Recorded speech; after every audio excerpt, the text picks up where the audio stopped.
Hello, and welcome to the NCEA podcast. Today we have a special podcast for you. It's a replay of our panel discussion called NCEA 2023 State of Catholic Education. This presentation comes to you from President and CEO Lincoln Snyder of the National Catholic Educational Association with panel guests Dr. Julie Vogel, John Galvan, and Sister Dale McDonald. This presentation originally occurred at convention in NCEA 2023, Dallas, Irving, Texas. Please listen in as these educational leaders discuss important topics that impact Catholic education. Thank you all for being here. This is one of our favorite parts of the convention, is to just present some information on the state of Catholic education. The format today is we're going to take times presenting in each of our own respective disciplines. And then we're going to open it up to questions and answers. And so Julie and I will come down into the audience and bring mics your direction. Again, we won't be able to see any raised hands while we're here on the stage. So I think we'll present first and then come down and take questions. So like I said, as things come up, please hold the question. We'll come to you. So Sister, would you mind passing me the clicker? So there's been a lot of very good news for Catholic education over the past 2 years in terms of growth. Our schools really did rise to the occasion of responding to COVID. But by way of framing what we're presenting on, I'm going to begin identifying some themes that we think are going to be the big areas of growth for our Catholic school network. And you're going to hear these echoed in the slides from all four of us as we go through the material. The first area is learning acceleration post-pandemic. Julie is going to talk about this need to accelerate learning. Catholic schools performed the best of any major system in the United States in terms of academic outcomes during the pandemic. And that was due to the dedication of our teachers and the fact that they went to such great lengths to offer in-person presence to our students so they could continue to learn. Teachers matter and teaching matters, and our data demonstrated that. That stated, we're not out of the woods ourselves. We believe there's a qualitative difference between being the best system and the least bad system. And so we know that even for us in Catholic schools, our students are still not where they need to be. And we as a network must respond to that, making sure that we get our kids to the point as if COVID had never happened academically. Catholic schools serving as a bulwark against disaffiliation. This is another theme that you'll hear echoed from us time and again over the coming years. As we know, 65 million Americans have ceased participating in organized religion over the last 20 years. And for this generation of students, disaffiliation really isn't the term that we should be using. It's not that these kids exited the faith, it's that they were never there to begin with because their parents quit. And so we know that as we've welcomed a more diverse crowd of learners into our school, and by diverse I mean we have a larger non-Catholic population than we've ever enjoyed in our Catholic schools, we do have some real opportunities to evangelize as a Catholic network. But the kids are not coming in with the level of observance, catechesis, formation that we could have expected from past generations. The things we have to do with our community building and our religious instruction is different. And finally, the last two items are teaching dialogue and discourse. You'll hear us echoing these themes as well.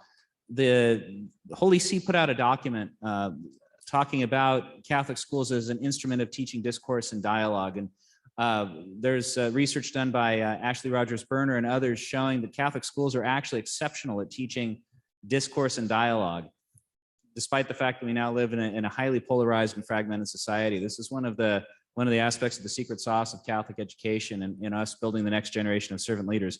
Turns out we're really good at this, and it's an important thing for us to emphasize and be self-aware of. That's an area of strength for us. So those are the major themes that we'll be echoing as we present over the coming months and years. But first, a little bit on the data. So our Catholic schools have grown for the second year in a row. And we're not quite back to where we were pre-pandemic in all grades, though we are in some grades. So we're at just under 1.7 million students in our Catholic schools. This is after over 20 years of decline since approximately the mid to late 1990s through 2019. One really interesting data point in this is the following. Our youngest grades are the ones that have gained the most students. And so we see higher enrollment in our youngest grades than we enjoyed pre-pandemic, and grew 32% last school year, another nearly 4% this school year. This is really good news for our network. These are students that presumably are going to be with us for as much as 13 years in the K through 12 system. Our schools have done a very good job of retaining these new students as well. One of the big questions for Catholic schools with families coming into the network during the pandemic, because we were open, was, will they stay? And they have. We've seen retention rates between 92 and 98% in dioceses nationwide.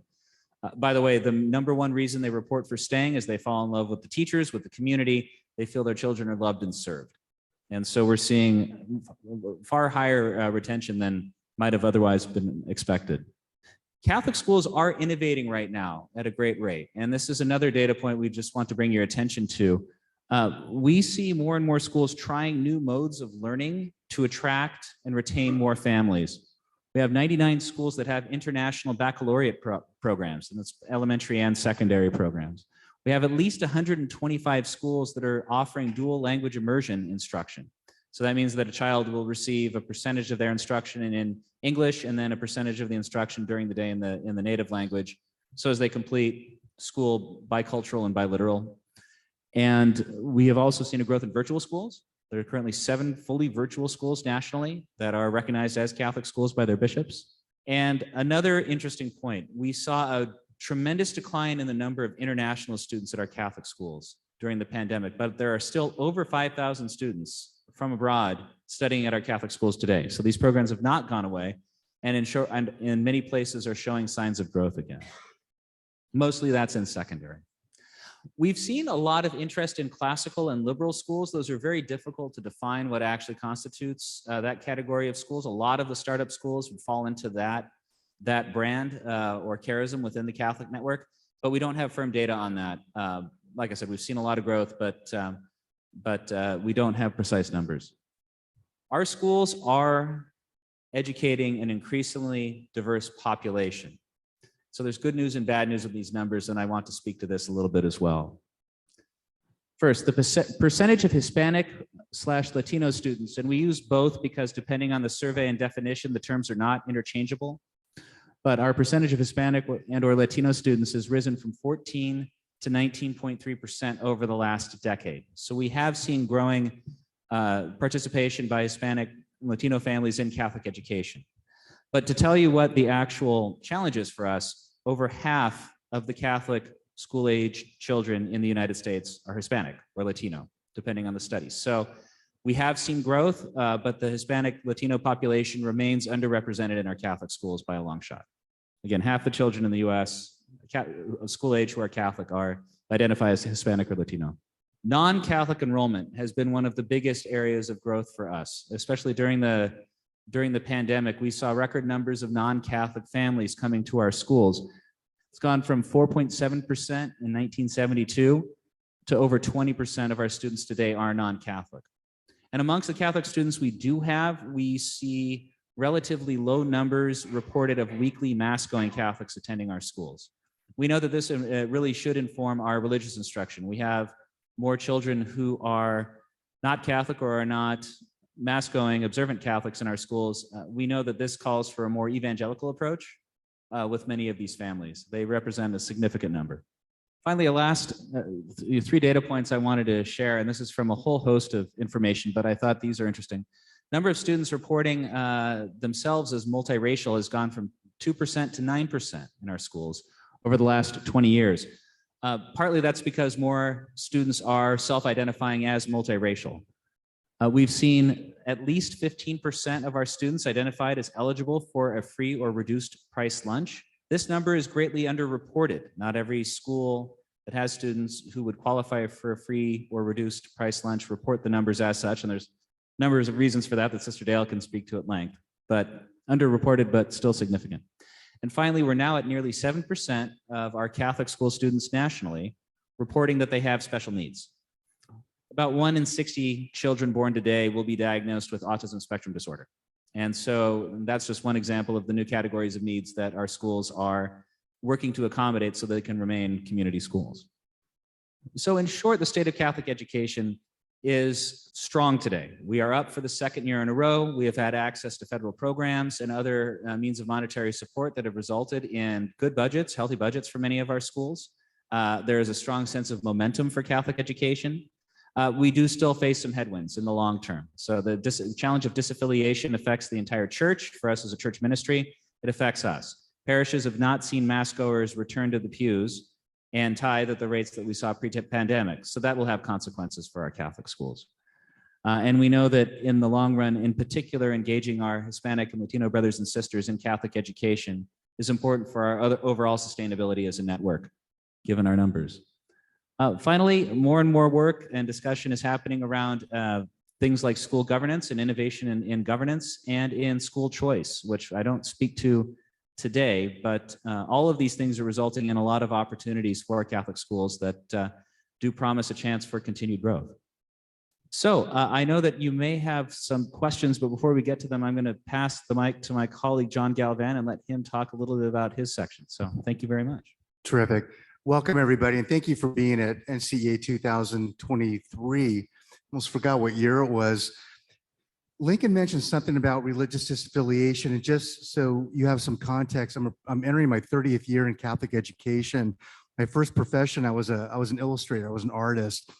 Was called a seminary, and the process of discernment did precisely what it was intended to do. It led me into Catholic education.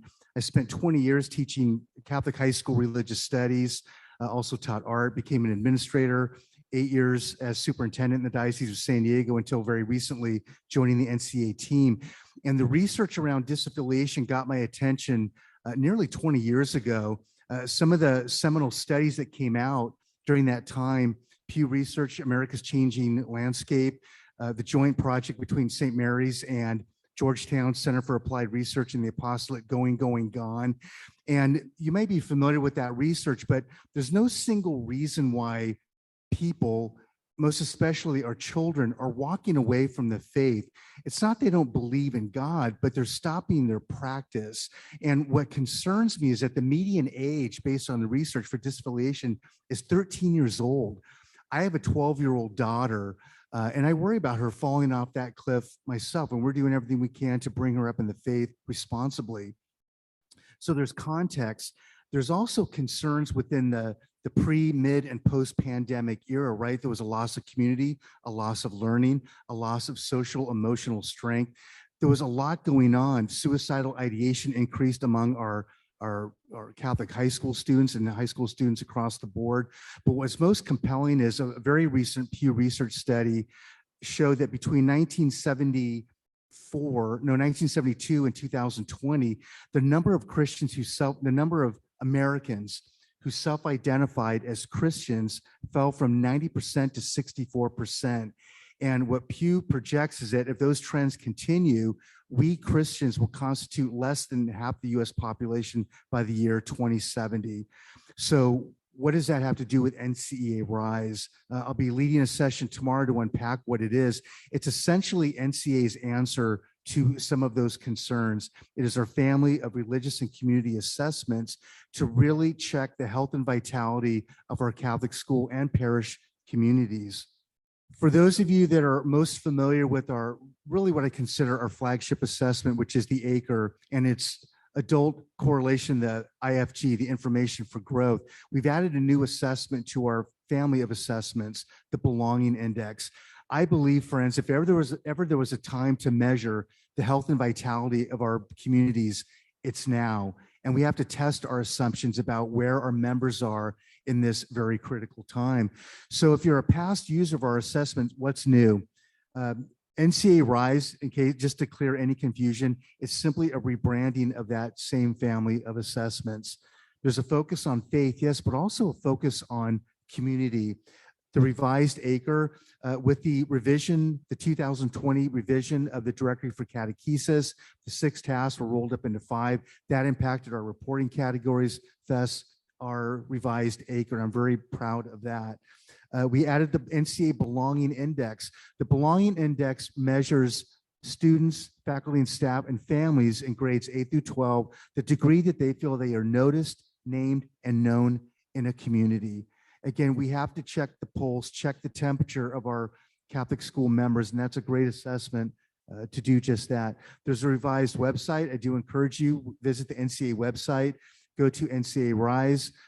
This is the landing page here on the left. You can demo those assessments. You can check out our FAQs. There's a lot of information in there. And certainly if that is an area of interest to you, to meet your own diocesan or site challenges, you can schedule an individual consultation with me, and I'm happy to meet you where you're at to partner in mission and ministry.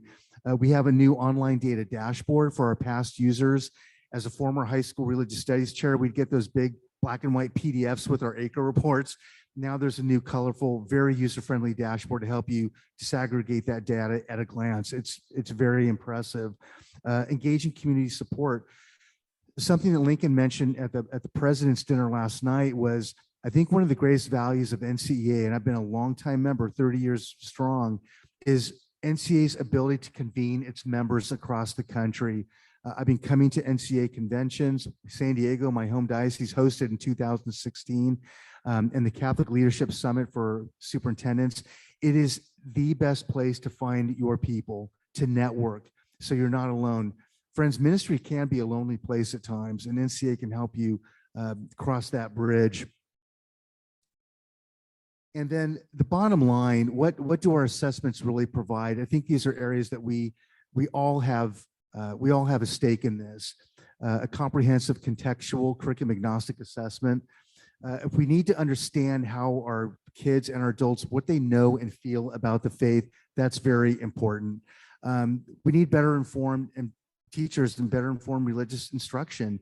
I had a conversation just prior to coming in here. I was almost late, in fact.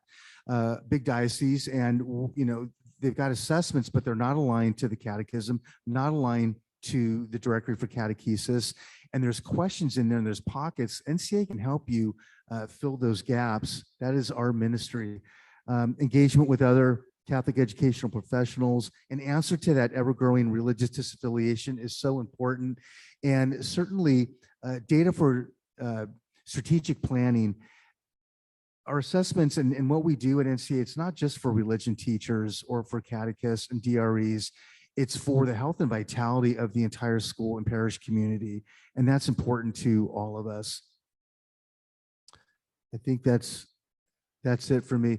I just want to say, God bless you. Thank you for your yes to this mission and ministry. And at this point, I'm going to turn it over to my dear friend and colleague, Sister Dale. Thank you.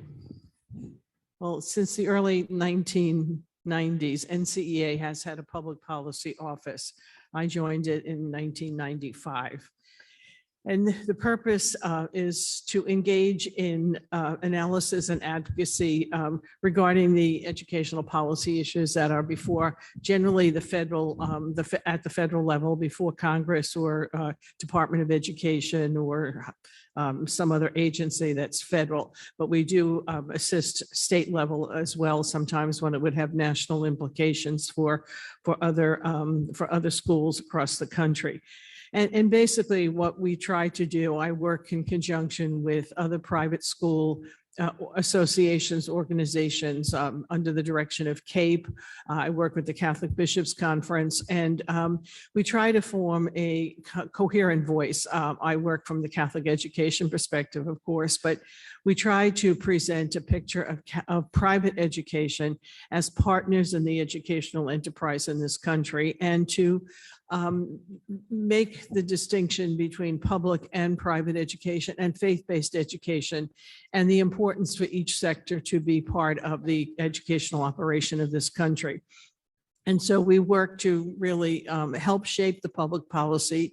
It's much easier to deal with particularly legislation when it's being formed than after it's formed to try to get to change it. So we watch for various things that are coming up in the Congress, and I'll talk about that in a minute or two, and to make sure that it respects the autonomy and independence of our Catholic schools and our bill and our religious freedom as well, and our ability to participate. And so we try hard to make sure that if it's appropriate, we are included in any federal education benefits.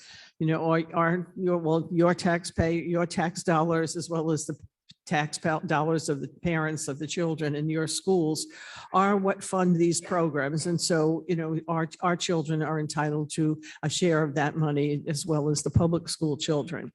So that when we're looking at the various things, these are some of the things that I'm paying particular attention to right now. And the first is the whole educational choice piece. And we try to refer to it always as parental choice in education, honoring the rights of parents as the first educators of their children and their right to select the best options for their children. And, you know, in our public policy statements from NCEA, we talk about the right of the parent to be supported financially if that's a necessity, that their child can be educated to his or her full potential and in the manner in which the parent wants that to happen. The Educational Choice for Children Act is now before, it was introduced in both houses of Congress. Almost all Republicans signed on in both houses, but they have not been able to secure a bipartisan even sponsorship for that. But this would create a national income tax credit for contributions to scholarship funds. Right now, 31 states and the District of Columbia have a variety of choice programs, 65 different programs that provide some assistance for parents to educate their children outside of the public school system. The important piece to this is that in some states, you're never going to get a school choice bill. Just politically, it's not an option in many states, and hard to say that that will happen in terms of state. The state programs are the ones that are in operation now. The only federal education choice program is the DC Opportunity Scholarship Program that provides scholarships to low-income families in the District of Columbia to go to school in the District of Columbia. So this tax credit, the Education Choice for Children Act, would provide up to $10 billion a year to be divided among the states and then distributed on a first come, first served basis to those who apply. So it would be people who donate to a scholarship granting organization would be able to claim a federal tax income tax and credit against their liability. So the option then would be in every state. Every state will get a share of the money divided proportionally as a formula in the law, and then it would just be used up state by state as people apply for it. But, you know, it's estimated that more than 2 million students would be able to benefit from that kind of increase in scholarship program funding. So it's something to watch for. We'll keep posted updates on it. Right now, it's been introduced, but has not been brought to any kind of conversation in committee. So it wouldn't likely pass the House. The Senate will be a large lift, but we'll be paying attention and seeing what we can do about that.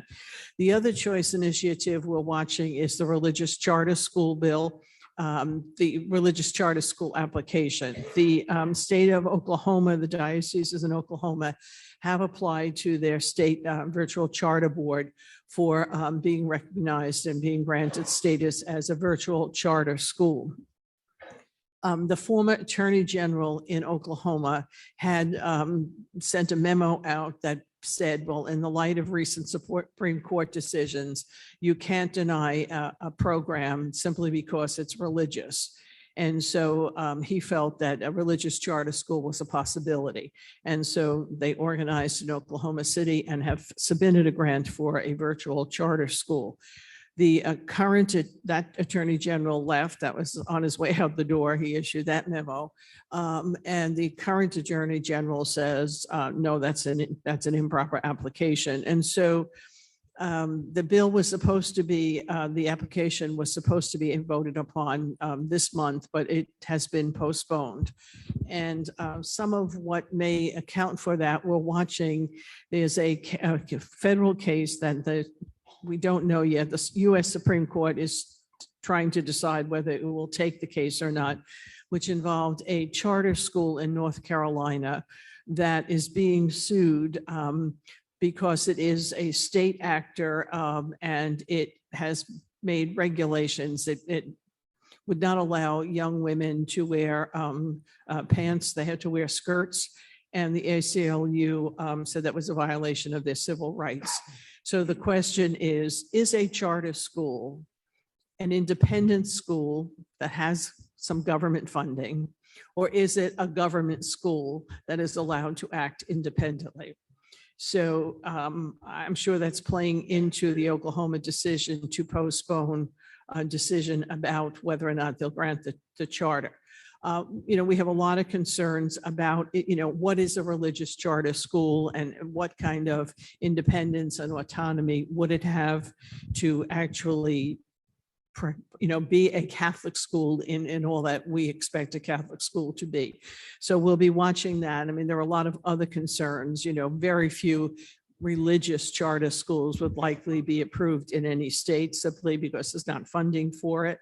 And then what would that mean for other Catholic schools that now will be competing with a free religious charter school? So we're watching, this not as easy as it looks. And so we're looking definitely to see if the Supreme Court takes the case, what that ruling would be certainly be a huge decision maker one way or another. And then the other, we're looking at the COVID aid relief implementation, that there are deadlines approaching for the expenditure of the funding, the EAMS, the emergency assistance to non-public schools that had two versions, and there's over $10 billion that was allocated in that, and most of it has not been spent. Several machinations have happened that made it impossible for many schools, and some states, most schools, not to apply. So we're looking at working with state leaders. If the money goes back to the governor, the rules change, and many of the schools who could not apply initially would be able likely to apply and be able to get some of that funding. So that's on our horizon, and we've got timeframes to work within. Then the other, the equitable services and federal programs, a big program initiative that the administration is looking to is early child care, pre-K, universal pre-K. And some of the language we're looking at would make it somewhat impossible for our schools to participate. We who really created the pre-K system of schools in this country, I had many fun, well-founded programs way before public schools started pre-K to be X'd out of the market would simply be really detrimental to, some of our schools, but mostly for families. So we're looking at what the language is like in those bills. And then the last thing we're looking at is the religious liberty issues. I know there are some concerns among superintendents and bishops about what it means to participate in a federal program, and what is that going to mean for some of our Catholic identity issues, particularly Title IX and 504. The Department of Education several months ago, actually last year, put out a notice for rulemaking that looked at how they would interpret and enforce regulations in Title IX about gender diversity, sexual orientation, and gender identity now being included in the definition of sex. When you can't, initially Title IX was the bill that tried to provide equality in sports opportunities, particularly for women in sports. It's gotten into several other areas, but that ruling from the department, what they are now proposing after hearing from people, they had over 300,000 comments, the most they ever had from the public in terms of what they were proposing in the regulation. We don't know what that was, but that they were very clear in that notice of comments that it did not include sports, eligibility for sports. And just Holy Thursday, as everything is shutting down, they put out now the proposed ruling for participation eligibility in sports. So, and you get 30 days to respond to it. So I know what a lot of activity I'll be working on in the next couple of weeks, but in both the original Title IX, as it's always been. There is an exemption for a religious exemption for an organization that to comply would mean violation of the religious tenets. You don't have to comply. That was retained in the notice that went out for rulemaking. What comes back, we're not sure. And then there's also, I did not read all of what came out on Holy Thursday, but I did skim it, and there is still a religious exemption if that endures. So we're really paying attention to that. And then so for our schools, that would not really be a big issue in most instances, since we have a religious exemption. But if your school is involved in an interleague, public school league sports, and they do have transgender students on their team, how does that impact if they come to play at your school and so on? And, so we need to be really clear about what that looks like. And then a couple of weeks ago, the Attorney General did send to all state AGs that they now consider gender dysphoria can be considered as a disability. So how that's going to play into 504 and all of the regulations regarding 504 and how that it might impact our schools serving students with disabilities is yet to be seen. So we have more work, we have more attention to pay to these kinds of issues to make sure, that our schools still can participate in what they're entitled to participate without compromising religious freedom, independence, autonomy. So we'll be providing you more information as we get it. So thank you. All right, so I'm going to talk a little bit about academic recovery. And I want to highlight some really cool data slides that I stole from someone else, but I did give her credit because I did not put them together this way, but this is data that we all have access to that we could put together this way if we wanted to. These come from Kathleen Porter McGee, who's a superintendent in the partnership schools. And I really like the way she highlighted our Catholic schools. And so I really wanted to bring it to your attention because I think it says something about who we are and about how we respond to things academically over time, and in particular during COVID. So what we have here are 8th grade NAEP results up here. And what she did is she said, okay, if Catholic schools were their own state, how would we compare to all of the other states in the United States? Where would we fall? How would our kids perform? How would they do? So when you look up here, it's 8th grade math on the left, 8th grade reading on the right. We're at the very top. We would be the top performing state in the United States of America if we were considered our own state of the union. And so I think it says a lot about who we are and what we do that our kids are doing so well. A couple things to point out on here is they then go by states. Massachusetts, I don't know if any of you are from Massachusetts, they always do really well in education, always have, always kind of leaders and innovators in that state.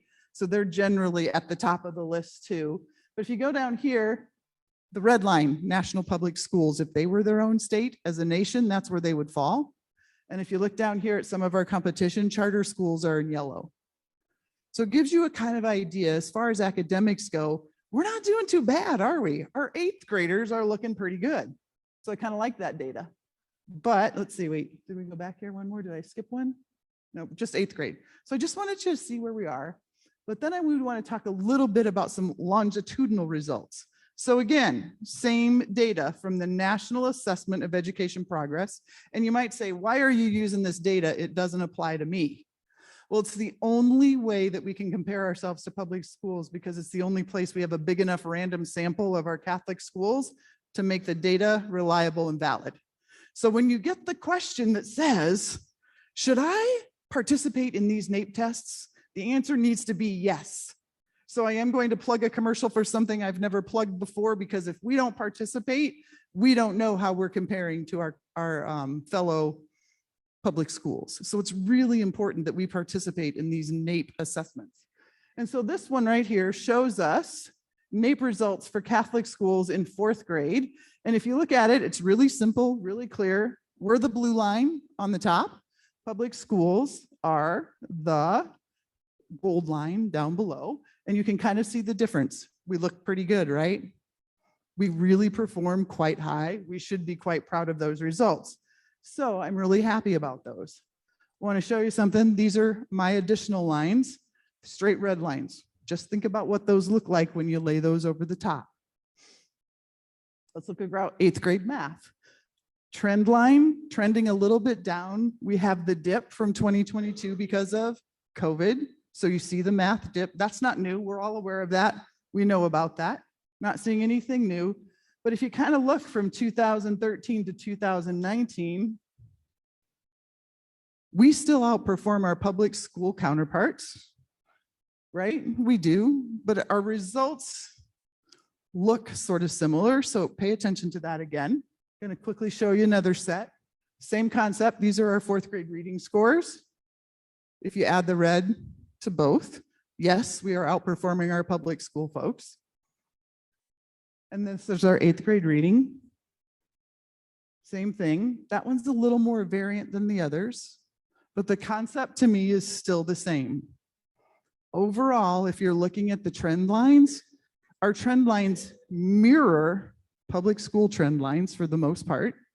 They're not that much different, and they have the same thing.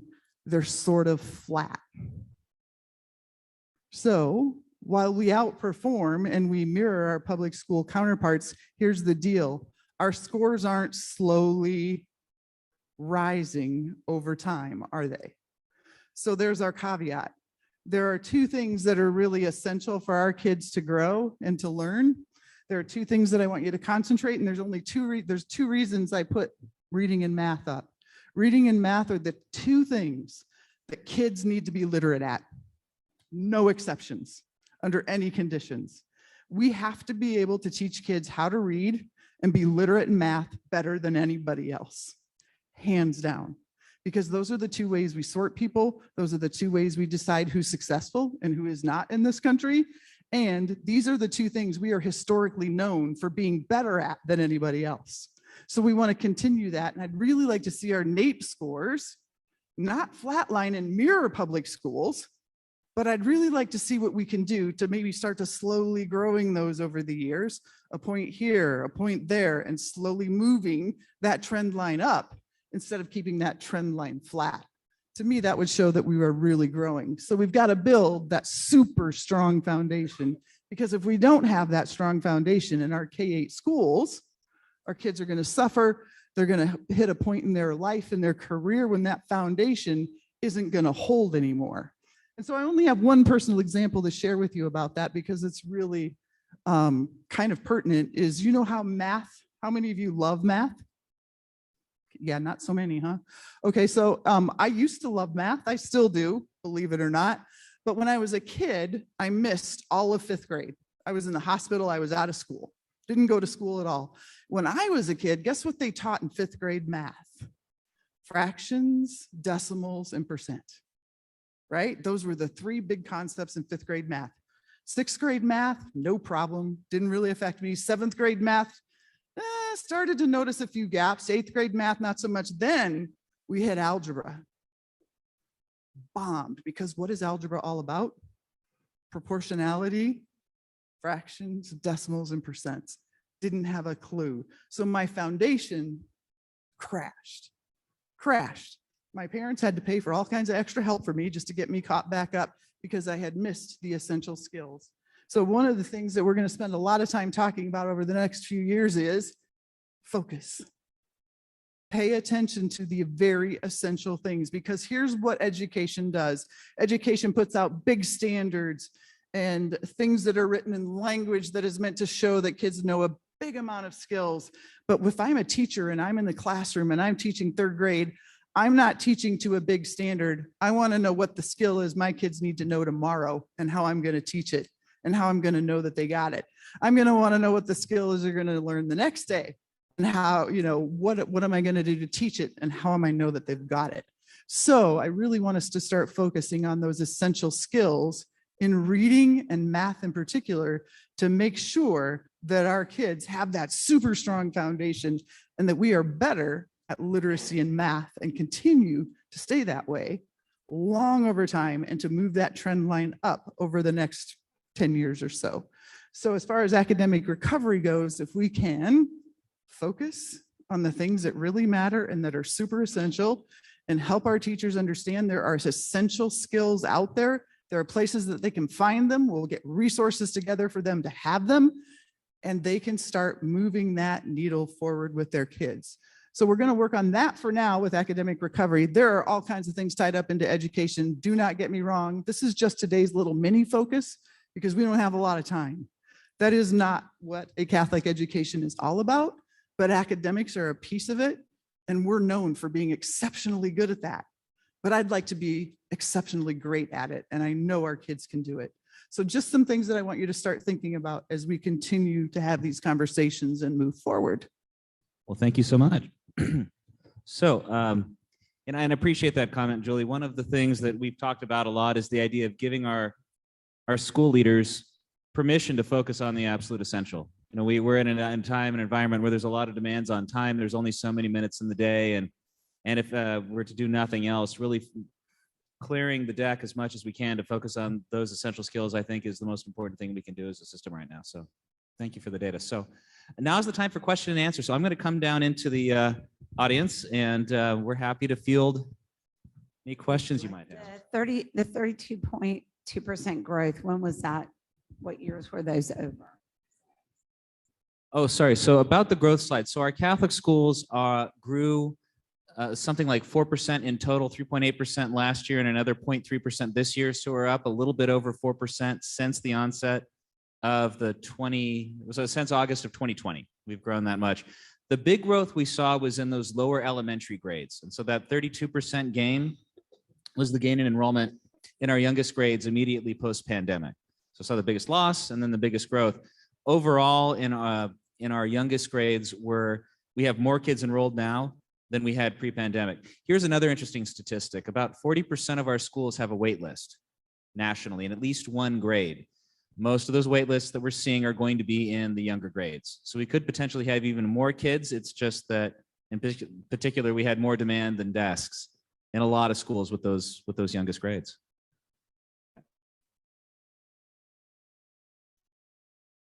So the other question I had, I was actually in a school, I taught in Pennsylvania for a few years, and I was in a school that we ended up closing. So what are we seeing as far as like Catholic school closings? Is that, how's? Yeah, that's a great question. We've seen some of the lowest levels of closures in years over the last 2 years. So immediately post-pandemic, so this would have been May and June of 2020, we did have a lot of closures that year. Something around 200 schools closed. It seemed like a lot of dioceses or networks brought up the decision to close a school because of the pandemic. But since then, it's dropped to record lows. So this past year, we closed something on the order of 40 schools, but then opened up a number of others. And so, our net change was only around 30 schools that in total closed this past year. We're seeing a lot of school openings. They tend to be smaller schools, things like Chesterton academies or smaller classical schools that are designed with smaller populations. So we're also seeing a lot of growth in overall population in places like Florida. So the school closures are not happening everywhere.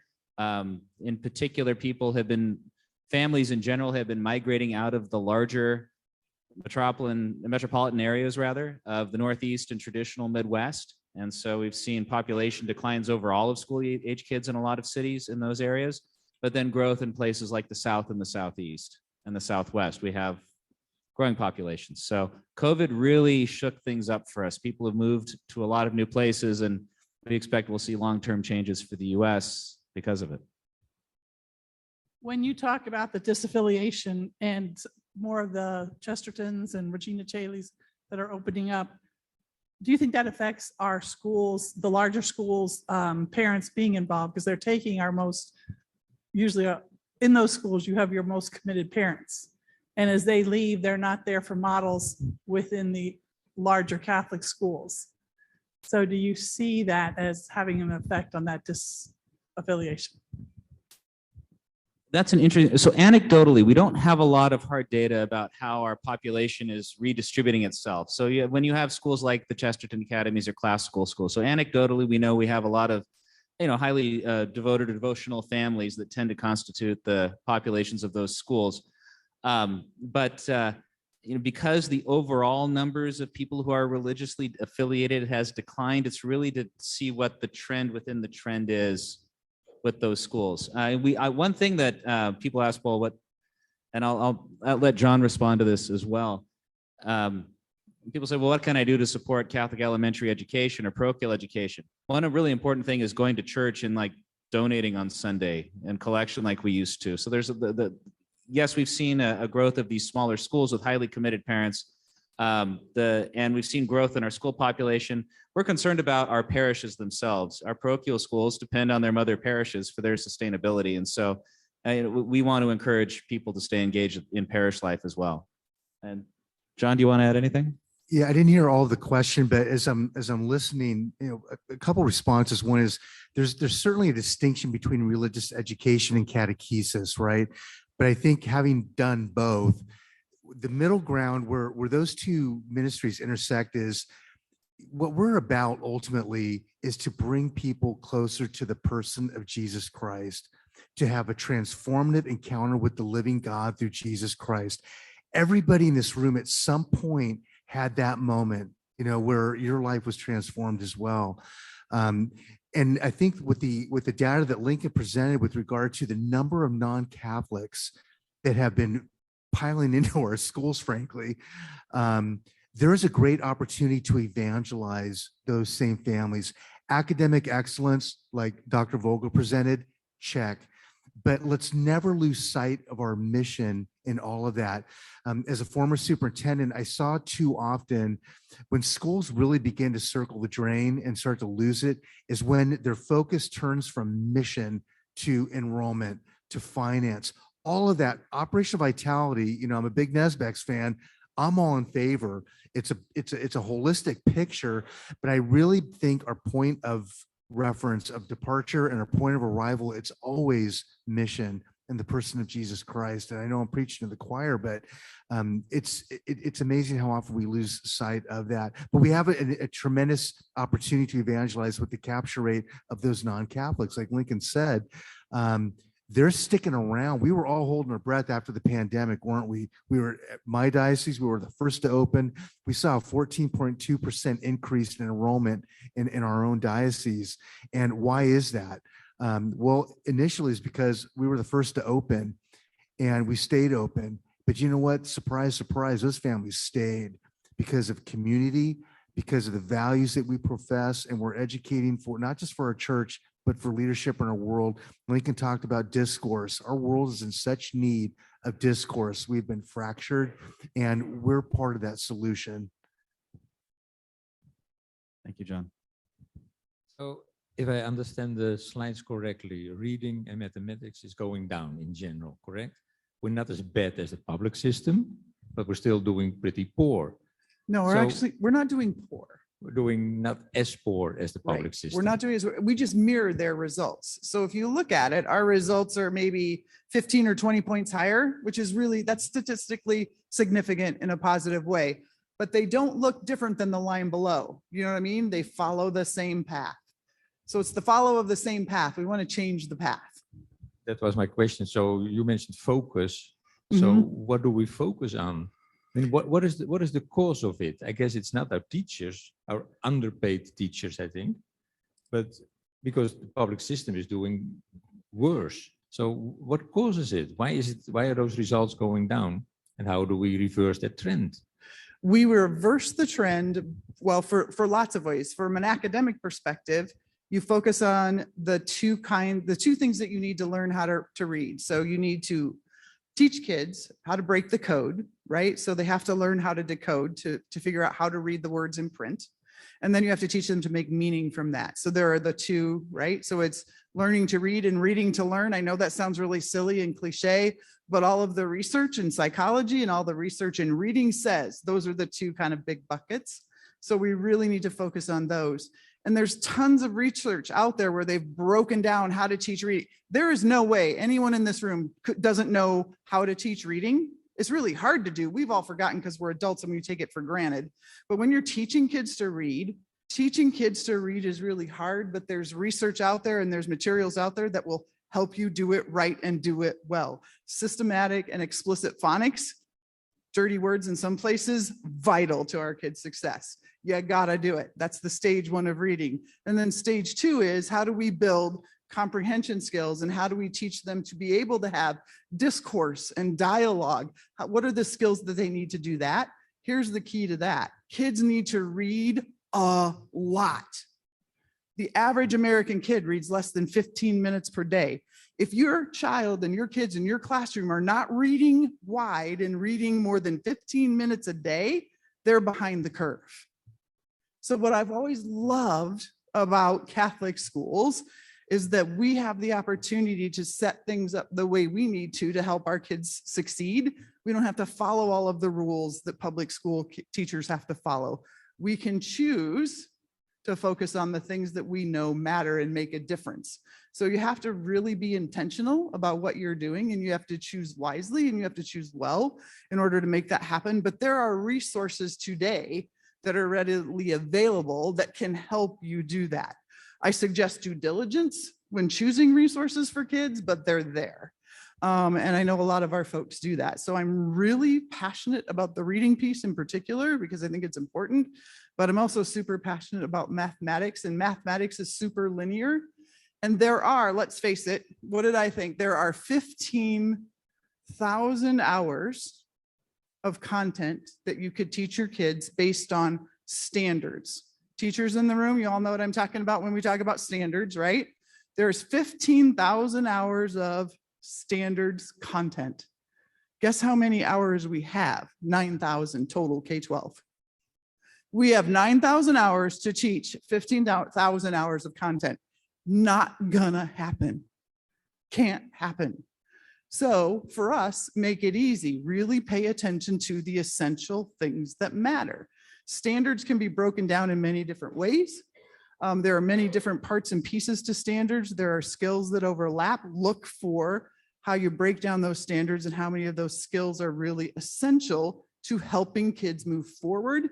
In particular, after COVID, we noticed a huge drop. So there are places where they've taken learning standards. There are companies that are out there. There are different groups that are out there. There are colleges and universities and experts in that area who have laid it out and can tell you exactly from point A to point Z what skill you should teach in what order, K through 12, in order to have really literate kids that have all the skills they need to do to read and to do math.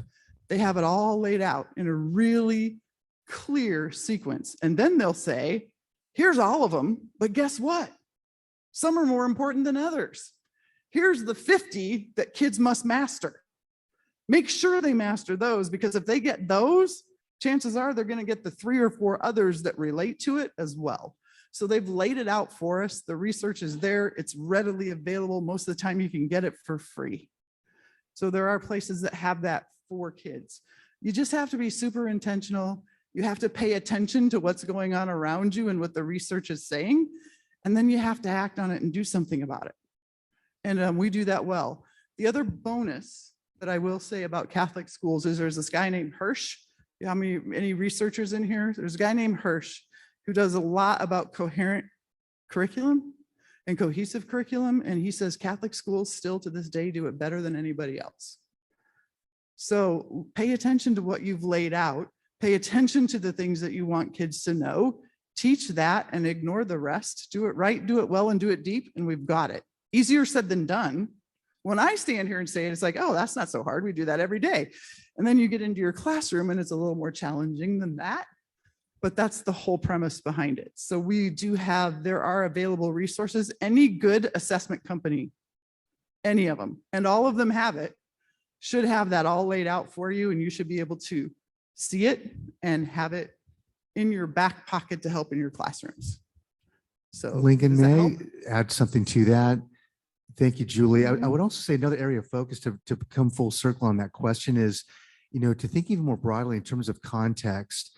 If any of you were at the keynote this morning, our partners from Frenzy, if you stayed to the video of those children giving a testimony why they love their Catholic school, culture and climate of that community, if kids feel they have trusted adults who care for them, who love them, they feel safe within that environment, their learning is going to grow exponentially. So, focus on that culture and climate of the Catholic school community. We can't take that for granted. That does not happen on its own. And I think that's, sort of the wraparound context. John's 100% correct there. Culture and climate matter the most. And I do think that's the one key differentiator for us is we are all about community, right? We are all about the culture of our schools. And I think that makes a huge difference. Huge. Thank you, Julie. We talk, and I'll, just the last comment on this, our reading scores have been going down in absolute terms for everybody since 2010. Yep. And so the way that you get good at reading is you Read a lot. And what have we been doing since 2010? Phones. Yeah. So this is a much bigger challenge for us. Silent, sustained reading is a really hard thing to create space for these days.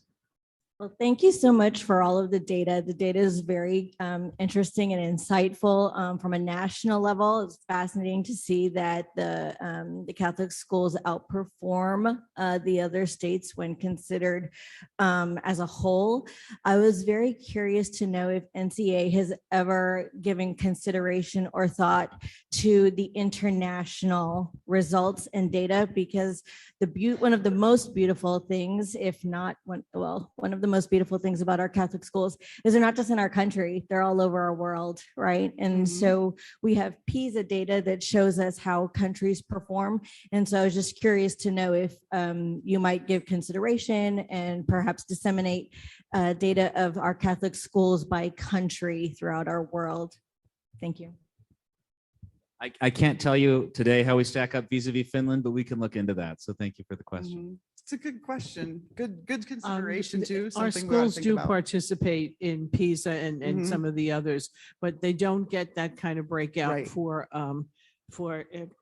separate Catholic school breakouts. They don't provide those. We usually don't have enough participants to get that data, but are you talking about comparing how our Catholic school kids do all over the world to each other? Like, so in Kenya, how are they doing? And wherever, Finland or wherever you want to compare, but how are our Catholic schools kids doing internationally?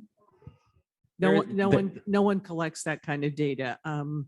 That kind of an international survey, would be millions of dollars. Collecting, it's big. That's why it's important for us, particularly when we participate in NAEP. We couldn't afford to have those kind of tests done across the country. Whereas, the federal government spends millions and millions of dollars on doing that. And so the Vatican does not do that. There is the International Organization of Catholic Education, but that's, dues funded by, various countries, and there's nowhere near that kind of funding to really get accurate results collecting that, unfortunately. And every country has different standards at different grade levels and so on. So trying to get, just imagine, all of the hoopla around trying to do Common Core and trying to get some kind of consensus on that in this country, and then trying to do it across, internationally would be astronomical in terms of funding, but then also politically would probably never get off the ground. So it would be important data to have, but probably not likely to be collected. It's a simple question. Is this slide presentation available on the website? Yes, we'll be happy to share the slides. All right, well, we'll be here. Thank you so much for all of your support and for attending, and we're always happy to answer any follow-up questions that you have. You can find all of our contact information on the NCEA website, and thank you for attending. Today's podcast is made possible by our ambassador partner, Archangel Education and Technology. Archangel supports Catholic schools by not only putting technology in the hands of our students, but also by supporting leaders and teachers with outstanding professional development. In-person and virtual options are available. Thank you, Archangel Education and Technology. To learn more about how Archangel can support your school's technology or professional development needs, please contact 866-747-4486. Again, that number is 866-747-4486. Thank you for listening to today's special edition podcast. To hear more conversations like this one, please join us at NCEA 2024 in Pittsburgh at the David L. Lawrence Convention Center. More information will be available on our website in the coming months, ncea.org.